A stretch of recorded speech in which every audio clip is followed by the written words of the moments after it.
Someone needed to kill me now. Anyone, please. God, if you've listened at all, then you know the day I've had. I'm sure there's some angel up there who you've grown tired of. One who's gotten on your nerves and has nagged you like my mother has done to me for the last, 3 hours.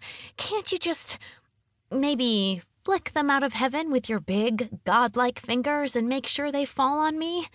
Everyone will be so stunned that they will shut up, and I can die in peace. Calista Teresa Lapis, are you listening to me? You can move back into your old room. It is just as you left it, my mother demanded. Mana, please, she can move in with Petra and me. We have plenty of room, my oldest sister Galina said. I locked eyes with Pop, who was smirking. He thought this was funny. Of course he did. He lived in a home with 6 women. He was used to this kind of stuff. Hey, everyone, will you listen to me? I said for what had to be the 50th time. But we want her here, Alyssa whined. Isn't that right, Talia? Alyssa, my baby sister, asked Talia, my other baby sister.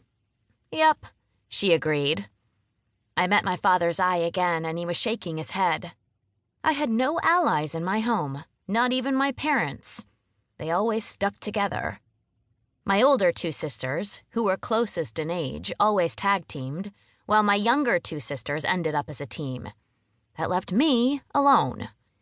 You know, if you would date more, you might be married by now and have a home of your very own.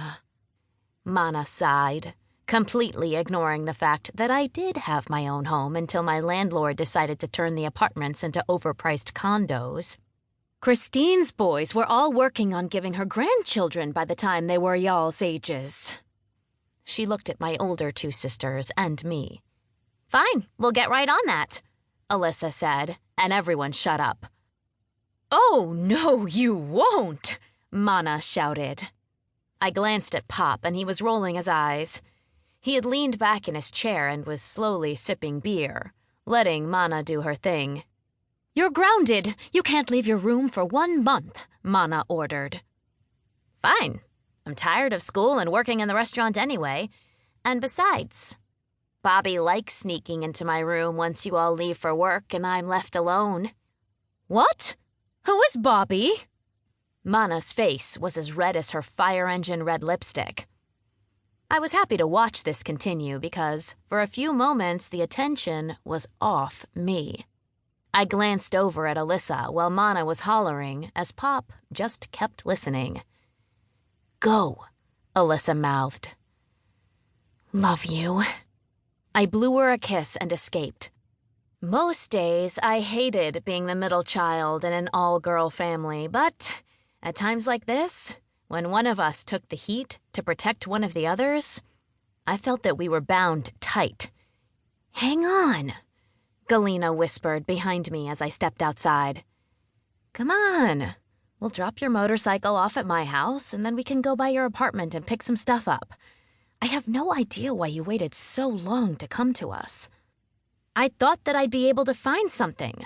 Who knew that 1-bedroom apartments had over a year wait list? I straddled my bike and let the crisp early evening air penetrate my clothes and send light chills over me. The moon was barely a thumbnail tonight, and I loved it. It was peaceful as I rode through the back streets of my parents' neighborhood, down a few side streets, and over to where my sister lived. It wasn't far, less than 2 miles, and my apartment was barely another 2 miles. We fought, but in the end, we were family. I quickly parked my bike, then hopped into Galina's BMW, and we headed off. Do you get tired of Mana trying to fix you up? Galina asked. Yes, don't you? No, I want to find someone. I want a family. Galina was 32, so I guessed she was thinking about those things. I can't believe you don't. Ever since I can remember, I've wanted to find a husband and settle down.